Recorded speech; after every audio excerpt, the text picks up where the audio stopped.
is their pastil here. Hindi pala siya guys kanin. Toge yung laman niya daw sa loob. Tapos, Paano mo siya bibiyak eh? ganun. Wala kaming Dubai Chewy. Oo, dito kami. Pastil ng tauso dito daw. Kasi ito yung Oh. sauce. Parang yung amoy yung sauce niya, parang amoy, Sampal. ano, peanut butter. Huh? Amoy peanut butter.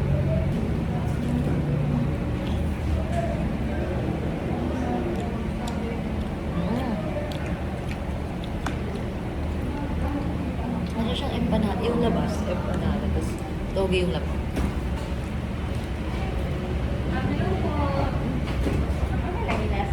Opo.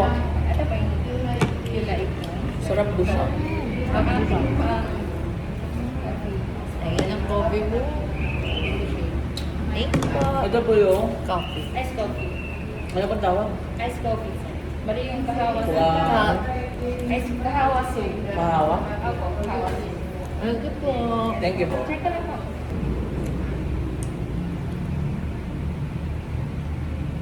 Hindi ko alam kung ano yung sauce niya, pero parang nga siyang peanut butter something. Sabi yung shake. Tapos yung iced coffee nila, kahawa soup, basta yun. So yun yung in-order ni Pat. Ito yung dish ni Pat. It's Tiula Itum. Tapos I ordered chicken pianggang. Kahawa soup. Ayun, kahawa soup yung iced coffee. Yung rice. Parang laing type.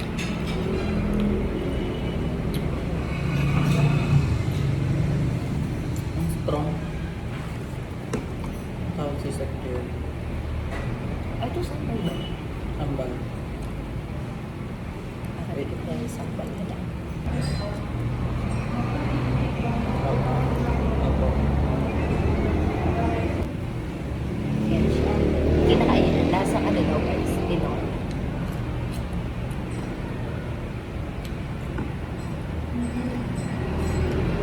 Sambal!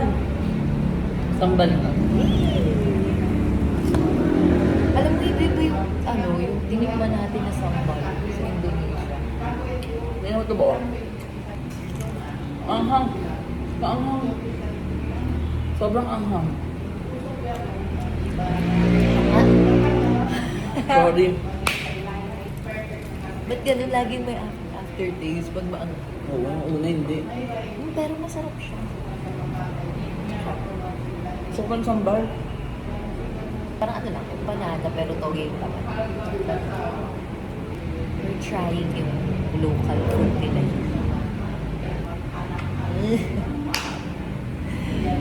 Feeling ko namayak ako sa Vietnam dahil puro gulay kasi. Someone na hindi magulay minsan. Sarap niya, no? Depende sa gulay. Masarap to guys. Yung, ano yan, na cucumber. Ayan, masarap. Naturally, ano siya. Shake talaga. Ng buong shake. Hindi siya yung Parang powder. chicken. Sarap ko. Sarap. Ayan na, the coffee, ano, the moment of truth for coffee lovers. Titingnan natin kung makakapasa-basa ka na. Kahawa soup. Kahawa soup. Because Dennis, ano, is from 1960s pala. Tingnan, 1962. Home of the Sulukov. Sulu Coffee. So, ito yun. By the way, itong ano to? May pangalan na to? Kahawa soup. Kahawa? Soup. Ito daw ay highest and parang high quality form daw ng Robusta na dito lang sa Sulu. Anong lasa? From a perspective of a coffee lover. Ang sarap. Masarap. Ah, hindi ko mala. Hindi, isa lang. Hindi ko ma-distinguish Isa lang. kasi kung masarap. Tingnan mo. Ang sarap. Wala siyang aftertaste. Ayoko kasi ng coffee na fruity. Yung sa dulo niya, may pagka-citrusy, parang maasim. Ayoko ng ganun. Ito buong-buo. Pero sobrang plain lang ng timpla. Ang quality talaga yung bean. Lasang-lasa mo yung coffee. Hindi ko siya guys ma-delist. Sobrang roasted niya. Ang sarap. Ayun, masarap daw according to ka. Parang may pagka-chocolate na siya. Tingnan mo. Hindi na. Last one. Please. Ayoko. Last one lang. Now we're here sa Yakan Village. Oo nga ho. Wag ganun po masisira. Dapat ayusin na.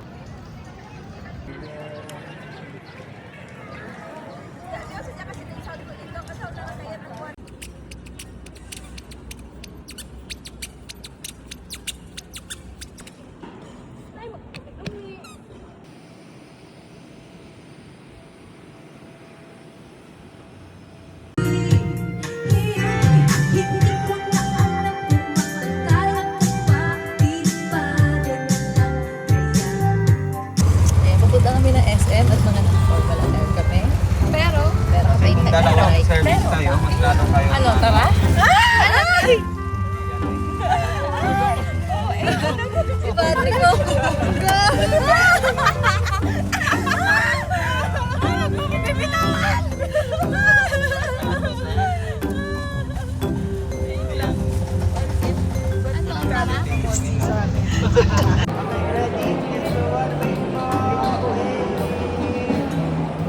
Ngayon ay nandito tayo sa Zamboanga upang tignan ang kanilang Pink Beach. At hinihintay ko ang aking mga kasama sapagkat sila ay kumukuha pa ng kanilang mga gamit. At pupunta muna tayo sa Lagoon Tour kung saan merong mga mangroves at nandun ang Venta na boat. Kung saan yon ang pinupuntahan din talaga dito sa Zamboanga. Yung Venta na boat, yung may pattern na ang kanilang parang sailing, parang yung tela na pang kinempuruhus. Di ko na alam kung anong tawag doon pero yon. And ayan, sasakay na tayo ng ating bangka, na ito ang ating bangka. Na sinakyan din pala namin kanina. Ito, di ba dito din yun kuya? Ayan, ito yung kaya ko naalala kasi meron siyang Unwind. Pangalan ng bangka ay Unwind. Tsari. So ayun, sasakay muna kami ng bangka at punta kami sa Lagoon Tour. Ako, taga-vlog.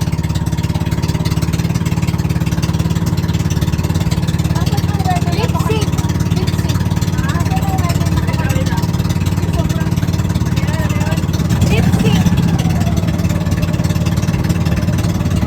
Ayan guys, we're here sa kanilang community. Ayan, elementary school nila to. Wow, the Venta! Look at that. Ayan, so dito, nasa si ating tour guide natin. Ayan. Ayan si ma'am. Sunod tayo sa kanya.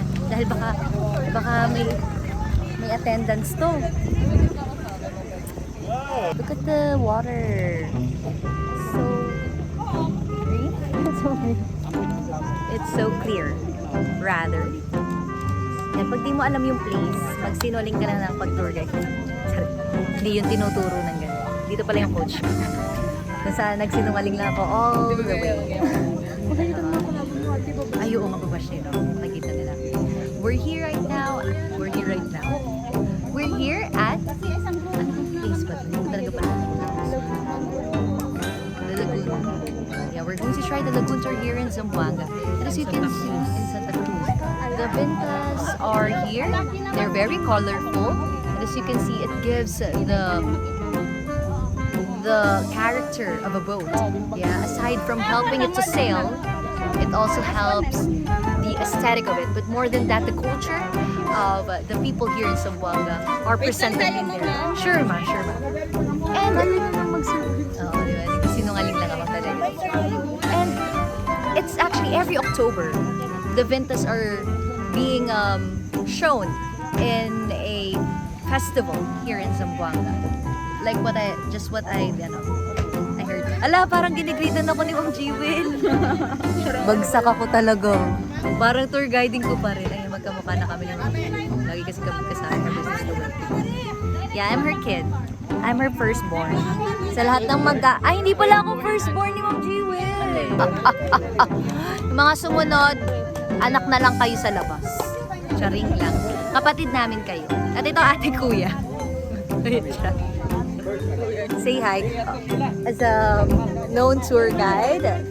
Okay, problema de peligro. Puro problema. Kasi binabasa niya sa Samsel ko. Yun yung mga binabasa niya.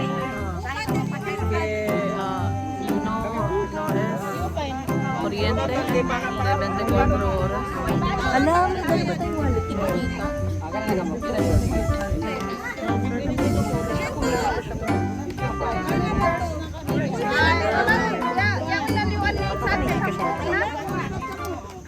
Hi! Dito tayo sa Binta. Dito tayo Binta. Ito, Winting Binta. Yan siya. So dito guys, may mga certain protocols na dapat tayong sinusunod. So bawal yung plastic, bawal yung styrofoam. Ano ba yung bawal? Maraming bawal. Sana ma-showcase pa to sa marami pang ano. Popost ko to sa TikTok ko. Puntahan nyo to pag di nyo to pinuntahan. Charing lang. But it's very beautiful. We're very lucky to have a lot of resources here in the Philippines, but the system and the corrupt politicians, they're not using it well. Imaginein mo parang nasa Thailand lang kaya kami, ma'am. Di ba, ma'am? She's something Yeah. kasi I was interviewing Kuya Ernest. No? Yeah. Tapos tinanong ko siya, since you have a platform, Yes. kung ano daw po yung, marami silang problema dahil medyo restricted sila and yung source of living nila is very limited din. And tinanong ko siya kung may hingin po kayo sa government na pwedeng itulong or dapat na itulong or i-provide po sa inyo, ano po yun? Bangka. Bangka para maihatid yung mga estudyante makatawid sa mainland. Kasi ang meron lang po sila ay elementary school. Kasi may high school pa po. Actually, may isa pa tayong activity ngayon yung binta. Actually, yung binta yan, ma'am, doon po yan. May mini sandbar po tayo. Pero since high tide, bubog yung mini sandbar. Pero mababaw din po naman yan. Pwede tayo bababa doon. Yes po. So, mag-avail kayo ng binta, ma'am. Yun po yung 200. Yes po. Kasama natin si Ate Noraisa po. Yes po. Ayan, look at the community that they have here. Sobrang, sabi nga ni Ma'am Jewel, ang kailangan nila ay hinihiling ay bangka. Kaya sa mga, bangka na si Ate. Imagine niyo yun, bangka lang yung hinihingi nila. Diba? So, bigay mo na! Din nila na, kasi sabi ko, o nga no po, sana po pumupunta dito yung mga nandun para makita nila at tanungin talaga nila sa inyo kung ano yung pangangailangan nyo. Hindi yung kami pa po mga turista na naku-curious. Yung nagtatanong. Hi. Grabe. So, ayan lang siya. Very sturdy. Wow. Add to cart. Add to cart nyo na yan. Oo, ganun yung attack na. Si Kuya Aldim. At Ate ano? Ate, ano pong name niyo ulit? Mayna po. Mayna pala, Ate Mayna. Ate Mayna at si Sir Al. Ito kasi yun. Dahil high tide daw ngayon, yung sandbar, di daw, ano ba yun? Hindi natin mapupuntahan. or- Mapupuntahan. Mapupuntahan. May makikita pa rin natin, Ah. pero let's see if later is ano siya, mag-roll tayo ng icon. Sila man hindi abutan. Ito po yung buhay ng inyong FA kapag Ganito kami guys, pagka, uy. Wow. Grabe, we're really blessed to see this. Buti buhay pa kami ni Kuli. Bali yun. grabe. That's why guys, we need to take care of our mother earth. Yes. The environment, everything. This is our life. This is our life. Miss Earth. Yes. Picture na. Video. Kami naka-documentary kami. Kasi may ano sir, magkwentuhan tayo. Yun! Josh ay nagka-problema. I suggest wag kayong magsasalamin. Kasi katulad ko nga na pagkaalis ko makikita mo talaga yung ano. Wow, oo nga, ang galing mo ha. Galing mo. Okay. So, nasa Great Sangamos Island tayo ngayon kung saan makikita natin yung community at saka beach area. Patrick, cellphone.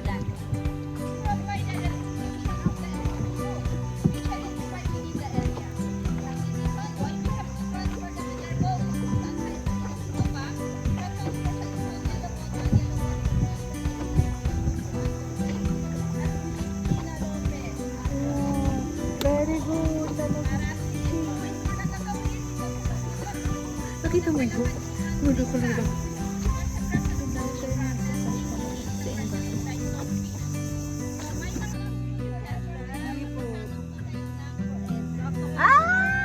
Grabe yung isa dyan. Looking forward to Sunday.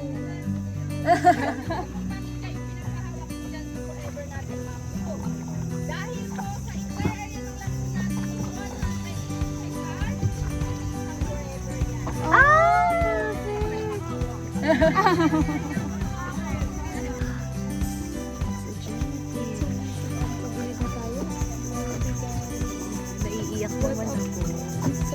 Wala mag-iyak. Naiiyak naman ako.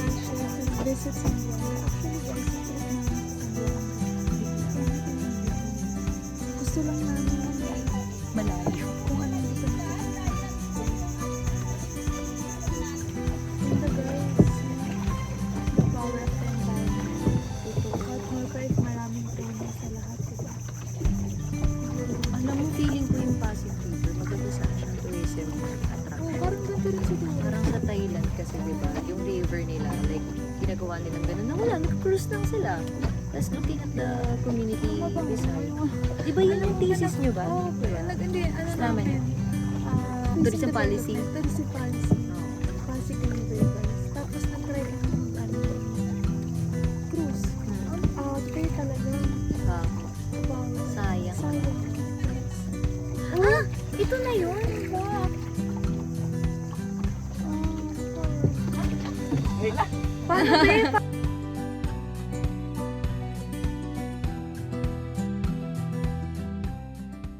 Kumusta naman po ang turismo dito sa Zamboanga, dito sa Cruz Island? So actually okay din po naman ma'am dahil po yung dito sa amin sa yung livelihood namin maraming tulong din po talaga yun ma'am dahil po kasi yung noon yung mga livelihood namin dito puro fishing lang pero since mayroon tayong mga activity dito dahil kay Gina Lopez so siya po yung nag-start dito kaya nagkaroon kami ng isang livelihood namin. Sino po ba si Miss Gina Lopez? DENR, ma'am. Pero ano pong pinakang main parang nagiging problem niyo po? Kunwari, wala na po itong tourism activity. Ano po yung parang... So actually po ma'am, yun yung malaking problema namin. Especially ngayon, mahal na daw yung mga gasolina. So yung mga ibang bangka hindi po lumalabas. Kasi yung bangka natin dito yung pang tourist, 9 lang po sila, 9 or 8. Pero yung iba hindi na lumabas kasi hindi kaya yung gasolina. Kasi kung isang beses lang po sila makakuha ng mga guest natin, so kulang pa po yun. Totoo. Oo. So sa gasolina yun mapunta lahat. Kasi ang mahal naman po, kasi yung papunta kasi doon sa sa Paseo, papuntang beach area, kailangan 5 liters po yun. Yung gasolina. So magkano na yung isang liter? So, 100. 100 plus na po. So 500 plus po yun. Oo. Then pagpunta pa sa Sandbar, so yun, another na naman po. Kasi malakas din yung kain ng gasolina yung mabangka natin. Yan. Kasi yung problema na namin talaga dito, ma'am, yung matubig or kuryente. Pero since sanay kami na dito, so since noon pa wala na talaga yan, so yun. Pero may kuryente naman na po. So yung gamit natin kasi ngayon dito, solar tsaka yung generator. Yes. So yung kuryente wala yan. Wala pa talaga.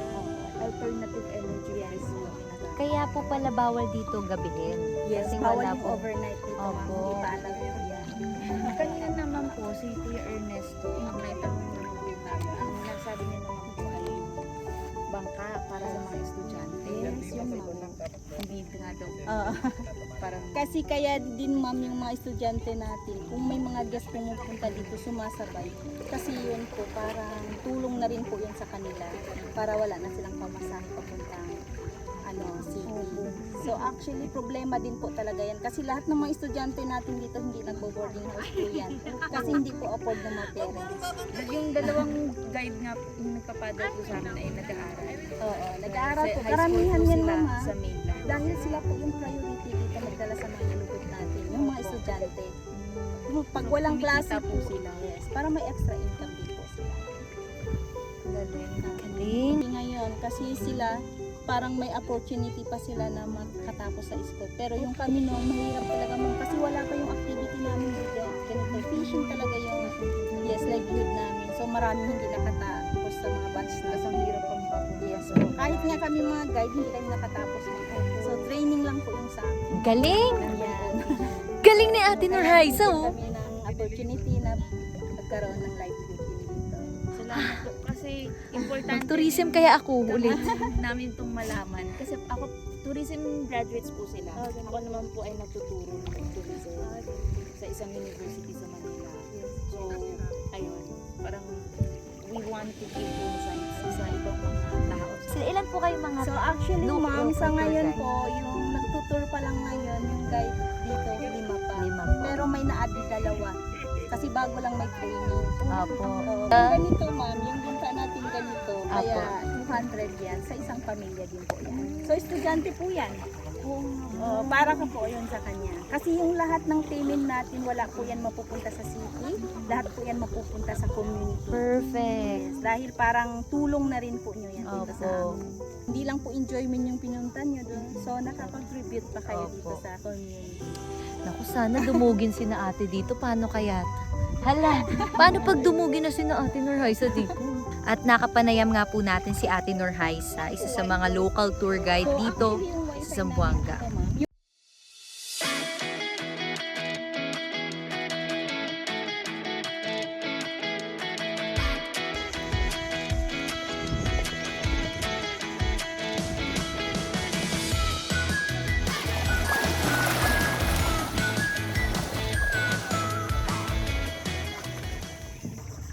It's so fun, guys. Yeah, so amazing. And na-document namin. Narinig ko nagkaroon kayo ng usap with Yes, with Ate Norhaisa, one of our local tour guides here. Ayan. sobrang galing na kayo. Si Ate Mayna po ay estudyante pa. Hindi. Ay, mukha kasing bata si Ate Mayna eh. Mukha nga isang Kulirang kulirang kabataan. college lang eh. Nag-aantay na lang po ako ng Ayan. send po for tour guide. Ay, talaga! Ayan, si Ate Mayna. So kayo po yung dalawang bagong isa sa dalawa. Opo. Wow, nasa po yung isa? Ano yan din po sa local guide? Ay, perfect! Ilang ano na lang yun, Ate Mayna, bago ka maging tour guide talaga? Ilang practice na lang? Opo, bale, tapos na po kami sa training. Apo. Then, nag-aantay na lang po kami ng result. Tapos kung makapasa, magpapa-accredited po. Sige. Tuturuan ako si Ate Mayna ng mga introduction kasi nagtutour guide po ako sa amin. Pero sa student lang po, nagko-compete ako Ate Mayna. Ano kaya magandang intro ni Ate Mayna? Paano po ang good morning niyo po dito? Magandang umaga, Oo, ganun. pero at first, dapat mabuhay po. Mabuhay talaga. Mabuhay. Ako nga po pala si Ate Mayna. Kailangan may moniker ka, Ate Mayna. Isa po Actually po, yung Santa Cruz Island, siya yung 21 best beaches in the world. Si Ate Mayna, mabuhay. Ako nga po pala si Mayna. Maganda na. Ano pa? Masipag pa. Dito sa Zamboanga, pag ako ang inyong kasama, ganun. For sure, masaya ka. Diba? Ulitin natin. Mabuhay. Memorize. Diba? Iano natin kay Ate Mayna to. Mabuhay. Ako si Mayna. Maganda na. Masipag pa.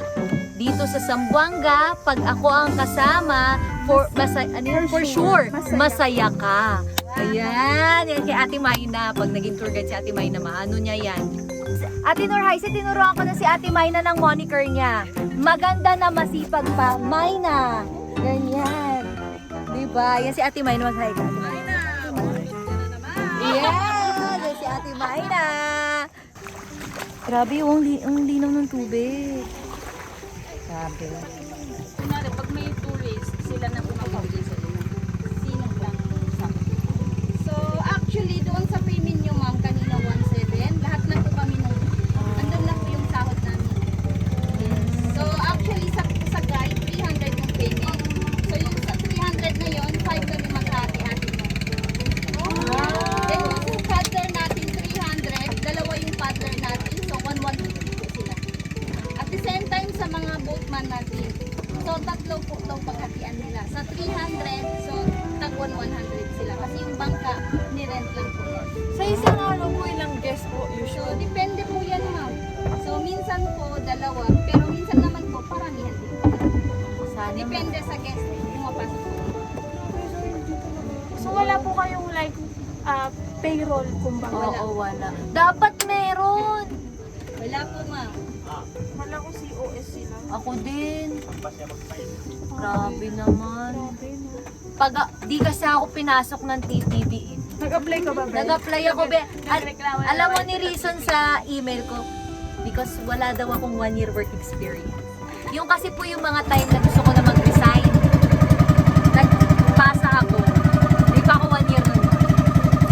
Pero okay lang yun. Kasi ito na ang simula. At ang aking unang plataforma ay bigyan lahat ng ating mga pang-araw-araw na mga local tour guides ng payroll. Diba? Per hour. Or kahit daily rate. Oo, daily rate.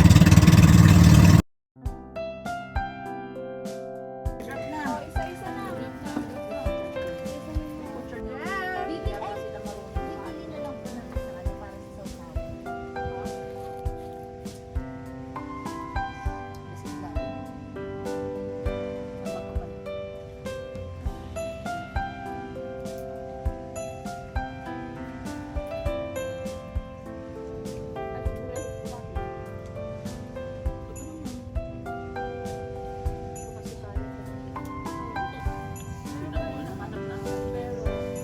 Oh, hi ka muna. Ay.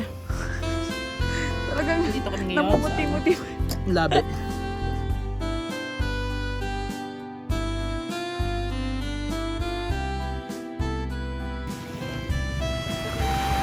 Kaya siguro yung San Pedro ka.